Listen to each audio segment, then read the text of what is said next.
Welcome to the Growth Enablement Madness podcast, and I'm Jim Ward, your host, CEO of BrainCell, the Growth Enablement Company. I'm absolutely mad about helping businesses grow and scale.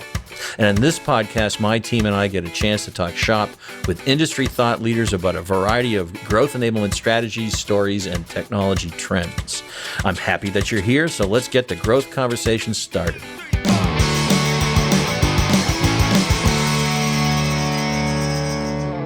Welcome, everybody. This is Jim Ward. I'm CEO of BrainCell, and this is the Growth Enablement Madness podcast. We have a guest today who's also a client of ours. We had an interesting discussion one day talking about her business, and I had an epiphany. So I invited her to be a guest on this podcast.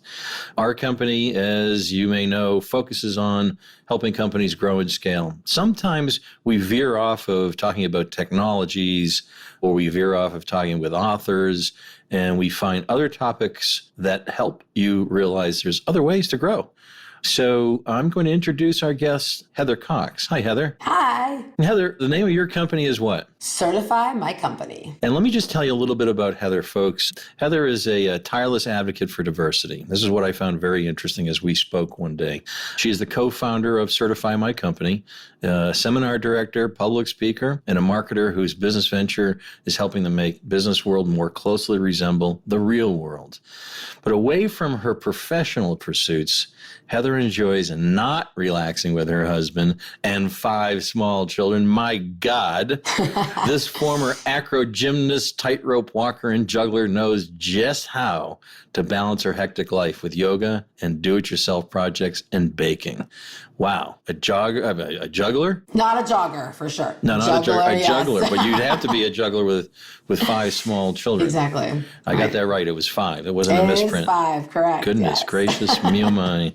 Well, that's a big deal in of itself. So you and I were talking about what you do as a business. And by the way, let me just stop and ask you, what does growth enablement mean to you? When you hear that phrase, what's it mean to you? So, for us, it means helping companies grow and scale, right? So for the technology front, which is typically how it's talked about, right? So for us, it means how can we take a very manual process and automate as much of it as possible? Because what we do is very manual. It's a lot of people hours, a lot of human hours. So if we can automate some of that, any of that, take out like a follow-up email even, then that opens up time for them to do the work that they really need to do. Good. I mean, that's exactly what we preach, and certainly you and I have been talking about that. What I found interesting about your company, you're going to tell me more about your company now, was how you actually, what you do helps companies grow. So tell us a little bit about Certify My Company, and what was the motivation for starting the business? So I wish I had this amazing story, story of a Genesis story. I just don't. Really what happened was I was pregnant with baby number 1, and I knew I had to work. And I knew that, the corporate America wasn't always so mommy friendly. So I just started asking women. And I'm very shy, Jim. So it's very hard for me to I started asking them a bunch of questions, what does it look like to be an entrepreneur or an executive, or what all the other things that women were working as, whether they were part-time, full-time. And over again, loved the entrepreneurs. They're just everything about them, they just resonated with me. And so I just started asking them more and more questions. And eventually a few of them would say to me, and this client wants me to get certified and I can't get it done. Now I'm thinking, you run a $20 million company, a $10 million company, a $2 million, whatever it is, you can't do an application. It didn't make any sense to me why they couldn't do an application. So I went home and did a little research, and it's very time intensive. It's very detail oriented. What something's called in Texas is not what it's called in New Jersey. It's not what it's called in California. So if you're trying to figure out, looking for your articles of organization when you only have a certificate of formation in your company, in your state, well, now you're frustrated, and that application goes on the pile of to do, and 6 weeks, 6 months, 6 years later, it's still not done. So I was like, I can do that for you. No idea what I was getting myself into, but I did it. And I figured I'm very resourceful. If there's one word I'd use to describe myself, it's resourceful. So I was I figured it out. And then they referred me to their person. And then they say, can you do the minority? And it went on and on. Originally, it was just women we were working with. And it just grew from there organically to now we have 6 employees in the company because there's so many people. So what we do is we facilitate diversity certifications, and we can talk about what that means for entrepreneurs. Now, typically, most of our business comes from the Fortune 1000 who hire us to make sure everyone in their supply chain that should be certified is certified so they can report those statistics and metrics back to their stakeholders.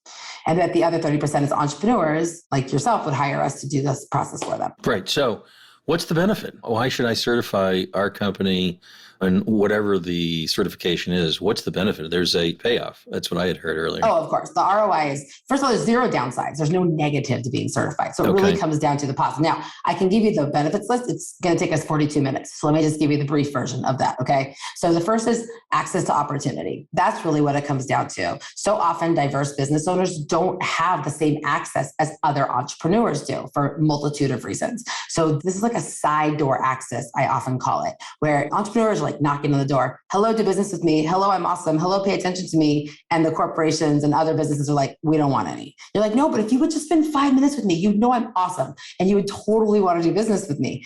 And we don't want any. So this certification, this supplier diversity world, gives you a side door where you have an advocate called a supplier diversity manager. And they bring you in the side door. Now, once you're in that door, you better sell like any other sale you ever do. But you have access to get in there and actually have that conversation. Then if it's you and somebody else in the final stages of this opportunity in this beta contract, and they're like, oh, they're both so good. How are we ever going to choose? You're certified. That just tipped the scales in your favor. So that's the business development side. There's also the company development side, right? Because we have to grow as leaders. We have to grow as better business people. And when you're a certified diverse supplier, you can get scholarships to the Tuck Business School, which is Dartmouth's business school. You can get scholarships to UCLA and Kellogg's business schools for an executive MBA program that is completely paid for by these corporations who want to see you doing better. You also can get mentors. I was fortunate enough to take part in the Toyota mentorship program. My mentor was the CIO of Toyota North America. Like having her perspective to someone like me who sells to the Fortune 1000, that's an invaluable opportunity. Right. And there's so many more of those opportunities. So step me back for a second. You get certified and you come in the side door because you do have a certification in some form of diversity. Are certain size companies required to do business with diversified business? Can you tell me about that? That's an excellent question. And it really depends, right? So there are some states that do require that the larger organizations in their state use a certain percentage of diverse businesses, right? So Illinois has a lot of that. Texas has a lot of that. It's just state by state specific. Is that government specific or does it also apply to private business? Well, so it does apply to private business in the sense like in Illinois, for example, right? We have a medical transportation company there that is required by the state of Illinois to use a certain amount of certified diverse suppliers. So, but they're a private company, but the state is making the requirement on them. Now, most private sector, most Fortune 1000 companies, most Fortune 100 companies, they do it because it makes them more money. No requirement. Sometimes the other businesses, like let's say, for example, I'm just going to throw out names. So let's say like Merck Pharmaceutical uses AT&T for their cell phones in the business. They might require AT&T to report the spend back to them, right? So there is kind of like within the whole world, they're requiring each other to have that spend. So are they getting a benefit in the back end somehow that makes the cost lower if they're hiring diverse businesses? Well, not the cost. I will say that time and time again, that diverse suppliers do show that they deliver better value overall. And there's multiple reasons for that, right? Maybe they hold more responsibility for it because like when I go out to a conference, my face is the face of the company, right? So like I have to perform. If they mess up, you know who, just like you, right? If something happens in your company, who gets the phone call at the end of the day, right? Yeah, right. I'm going to give it to Sarah Reed. That's who I'm going to give it to. So there's that part of it. But I'll give you an example. I'll give you like a tangible story that will help explain what I mean by making more money. So Walmart, you've heard of them, they know that women control 83 to 85% of all consumer decisions in the US. Okay. They also know that women control over $20 trillion of global spending. Okay. That means that Walmart was like, how can I get more of that money in my pocket? Okay, now I'm paraphrasing. Do not Google, how can I get more money in my pocket? It's not going to show up. But they wanted to know if a customer went in there and they could find these things. So they asked their female customers. If you went into Walmart, if you went to one of our stores, and you could easily identify a shampoo, let's say, as women-owned, would you be more likely to buy it? So that's interesting. What percentage of women consumers said they'd be more likely to buy a product if they could easily identify it as women-owned? Didn't you say 83%? 90%. 90%. Wow. That's a lot of money. Let's say it's even 2 cents more per shampoo bottle. Right. That's a lot of money. So then the interesting part, though, is that everybody they asked assumed it was better quality when it was women-owned and women-produced. Uh-huh. Well, there was a lot more details, I can tell you that, around building the product. right? Exactly. So what qualifies then as a diverse business? So there's 5 main categories. There's women. We've talked a lot about women, right? So women. So I get this concept, by the way. Now it's making sense. So I Okay, go into good. Walmart. I'm a female. If I can identify that product was women owned, I am more likely by almost 90% or more to buy the product because it's a diverse business, women owned. Right. And people say to me, like, I don't shop like that. But in order to say that on the product requires certification. Correct. Because I can tell you I'm a Black-owned business and you can't tell me I'm not, right? That's the whole point of certification, is it prove beyond a shadow of a doubt you are who you say you are. Right. So there's the women. And, by the way, I was one of those people who was like, I don't shop like that. I'm smart. I'm savvy. I wouldn't shop just like that. Then I was at a conference and CLR, calcium lime rust, that silver bottle, it's like the cleaning. I don't, but it's an amazing product. Yeah. I don't know. Well, in Nevada where I live, we have hard water. There's minerals everywhere. So I soak my shower heads in it to get that lime and calcium off of it, right? Okay. It's women owned. But hey, what about the coconut? What about the coconut? The lime. Put the lime on the coconut. Yeah, sorry. Continue. I'm like, the coconut. We're not beverages yet. I don't know what not happened. Beverages yet, right? I don't know what happened to me. So she was talking and she said, our tagline is we get rid of yuck. Now, at the time I only had 3 kids, but I was like, I have a lot of yuck in my house. I have 3 little kids at that point. And I bet I could use it because she's a woman and she used it with her kid. Oh my goodness, this is exactly how the mind works. Right? That's exactly what happens. I was thinking I would never make that choice. But once I heard her talking about it, I'm like, oh, I totally see what the story is, right? So there's the women. Then there's the ethnic minorities, which is Black, Hispanic, Asian Indian, Asian Pacific, and Native American. Okay. Then there's LGBT, which we have my Pride earrings on today for Pride Month. It's Pride Month, yeah. Yes. Sorry, I thought it was a CD. But anyways. It was flashing, and I was thinking, was that a CD? Yeah. No, I love the earrings. I love the earrings. See, you got to represent all the clients, right? So there's LGBTQ, and then there is veteran and service disabled veteran, and the last is disability. Now, disability one is the most underknown, right? And this is where my husband's like, stop asking people. I'll be in a bar and I'm like, you own a business. Do you have a disability? And he's always like, stop asking people weird questions. But it's everything from, it's anything. You did it with me. I did it to you, right? And you said, what do you got? And I'm like, I don't know. I don't know. But 1 in 5 US Americans has a disability according to the ADA. Because what it means if it's a condition or a diagnosis that you have, that if you don't manage it, it would impact your ability to run your company. So that's everything from like glandular conditions, thyroid conditions, sleep apnea, ADHD, anxiety, depression, blood disorders, severe If you have to travel with an EpiPen, that is a disability. Because imagine if you don't, right? What happens? Right. You should really pay attention. I've seen what happens when the hotel staff is like, there's no mushrooms in it. And then they blow up everywhere, right? So that is the 5 main categories of certification. Okay, that helps a lot. What are some of the common challenges diverse business owners face? So, other than the typical small business owner challenges, right? Just like access to capital, but diverse business owners have that even more. Access to capital, and I know we like to say that it's not, but it really is. It's much harder to get access to investment dollars sometimes. You also don't always see mentors that look like you, that have done what you do to blaze the trail. And we hear it a lot of times. Like, I never saw anyone that looked like me doing what I'm doing. It does make it harder to kind of move forward with that. It's also, some diverse categories are automatically, they do still have discrimination. Now, one of those is the disability, right? One of the reasons I got my company certified as a disability-owned business, once I realized we were eligible, is to kind of take away some of that taboo. We're very well known in the supplier diversity world. And, people may not realize it. So Johnson & Johnson gave me a great story one time. They said and this is in England, but their number 1 IT consultant is a man on the autism spectrum who sits under his table. He works under his desk. Okay. And they said, I probably would have been like, that's kind of weird, right? But he was introduced through the Supplier Diversity Network. And so he's like, I'm gonna like take off my bias that I probably didn't even realize I had. Right. And he said, and we cannot believe he's the best consultant we've ever had. Right. He sits under his desk. So it's a little, right? It's a little quirky, but that's what he does. But when he have an opportunity, he can't go to meetings like you and I can go to meetings. He can't do it. Okay, right. And so that person gets hired because of that? Not because of it. They get the opportunity to bid on it. I see. So there's no guarantees in this world. It's a tool and it's not a magic wand. Got it. Okay. And so what is the revenue impact of a supplier diversity? Are you talking about the program to like the corporations, for example? Yes. How does it impact revenue? Is there a revenue impact somehow? Oh, of course. They wouldn't do it just because bottom line, it's about the bottom line, right? So one statistic we throw out a lot is that companies with robust supplier diversity programs, and this is a Hackett Group statistic, not a Heather statistic.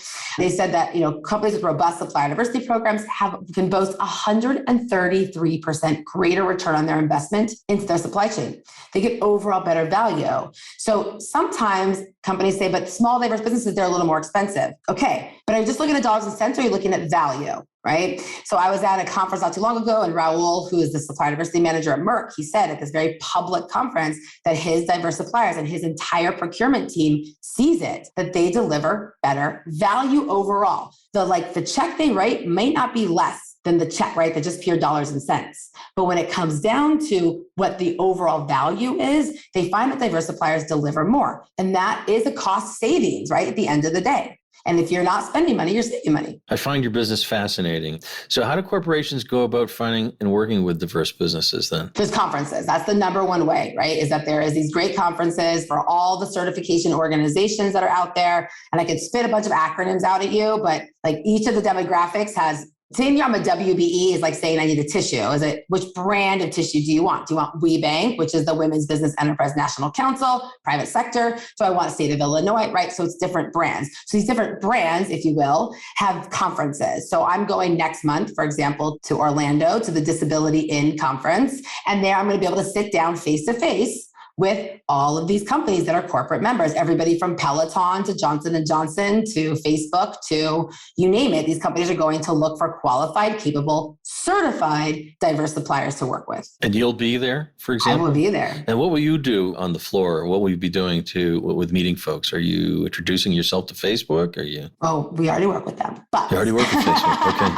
But we will be introducing ourselves to seeing our current clients again, like how's it going with them, checking in, and also meeting new companies. For example, we don't work with all of the companies that are there. Some of them have new goals. Some of them have new requirements from above. It's really usually a CEO down initiative or program. Sometimes it's states have these new requirements for them. So whatever it is, we want to make sure they know who we are and all the services that we offer, right? And so we'll be doing that. My conferences are very chatty. I'm sure you're shocked. I'm shocked. Yeah, shocked. We spend a lot of time just chit-chatting about life because it's really about the relationship I'm building with them. I'm not going to get a whole lot of business done at these conferences. There's no time. It's too many people. But I guarantee you they'll remember meeting me when I leave that conference. I guarantee you they will. Hey, I was thinking about, you sent me a lovely gift, and it's a woman-owned whiskey manufacturer, I don't know what you call that. Distiller company. Distiller. Yeah. And they're here in Boston. I'm a Boston guy, right? But we need to give her or the company a shout out. What's the name of the company again? Rhonda Coleman, Boston Harbor Distillery. Rhonda is amazing. You know why? This is why I became a big Rhonda fan. We were doing a talk kind of like this, and it was must have been 9:30 in the morning, and she's taking nips of whiskey. I'm like, we're best friends now. Anyone who just walks around with a flask at 9:30 in the morning. What was the name of the company again? It's called Boston Harbor Distillery. Boston Harbor Distillery. Rhonda Coleman. Call me. I would love to see the facility, Rhonda, and have a tour and have those sips of whiskey. By the way, I want to tell you that I had sips of that whiskey last night, and it is really smooth and light. It's not a heavy whiskey that I may not be a whiskey fan. I like bourbon, I like scotch, but whiskeys can be a little harsh. This did not have that feeling at all. It was big cube, delicious. So Rhonda, great job. If you would allow us to come in and visit, we'd love to come see your facility. Yeah, we'll definitely connect the two of you. That's your, by the way, Rhonda, you just got a free ad sponsor, which is, people unheard of around here. Well, we're sponsored by so many large organizations. That was free. Hey, one of my last questions I always like to ask business owners, as a founder and a business owner, what keeps you up at night, Heather? Well, this last week it's been the children because they keep waking me up at night. But typically business related, it's really, how can I continue to scale the company? Because I have 6 people relying on me for their income, for their well-being and their families. And so that's really what it is how can I continue to create a company with a culture that everyone loves coming to? And thus far, like the team loves, we have a great relationship, all of us, even though we're across the country. But like, how can I continue to grow and scale and be as profitable as possible, right? And that's what we're talking about, right? Is be as profitable as possible so that I can continue to pay them and give them bonuses and make them be so excited to come to work. Yep. Well, in fact, we have a call next week, you and I, to talk about that. Exactly about that. I'm hoping that we can help and provide some guidance on that growth and scale, but doing it in a way that is deliberate, without putting your company at risk by overspending. As you know, I built this business over 30 years. Bootstrapped it, so no loans. So that's something you and I have in common, right? I'm the tortoise, not the hare, I always like to say. And so it's a slow investment based on profitability. So we'll talk about that next week and how we can help you with that. And this has been a great conversation. So this is Heather Cox, everybody. For all our listeners out there, Heather Cox at Certify My Company, and that is certifymycompany.com, certifymycompany.com. And you can reach Heather at Heather, Heather, at certifymycompany.com. Did I get that right? That's perfect. And also the socials, all the socials. All the socials. And on the socials, are you, what socials? We're Certify My Co. We're Instagram, we're Certify My Co. Okay. Facebook, we're Certify My Company. And LinkedIn, we're Certify My Co. Got you. And they would find you as Heather Cox on LinkedIn if they want to connect with you that way? Yeah, but Heather Cox is not such a unique name. There's quite a few of us out there. So I would do Certify My Company, and then you'll find me that way. Okay. Well, this has been a great conversation because I think this really represents where the world is today, and that diversity is a very, very important topic. So I think you're doing something very noble while you're building a business and taking care of your family. And I'm happy to be here, part of your partnership and supporting you. Yes, we love it. Hey, thanks, folks, for listening today. This is Jim Ward again. You can find Growth Enablement Madness on Spotify, iTunes. Is there iTunes still? I don't even know if there's an iTunes. There is. There's still All iTunes. right. So all those places where you find podcasts, we're there. And look forward to our next podcast. And you're listening. Thank you for joining us today.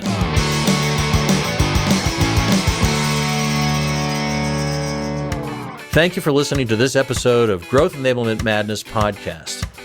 I also want to thank Divinio Podcast for this episode's production and distribution. Finally, thank you to Sam Ward for our musical introduction and outro. Be sure to check out all of our episodes wherever you listen to your podcasts, including Spotify, Apple Podcasts, Google Podcasts, and more. New episodes are available monthly and cover all important topics for growing and scaling your business. Until next time, this is Jim Ward signing off. Let's grow.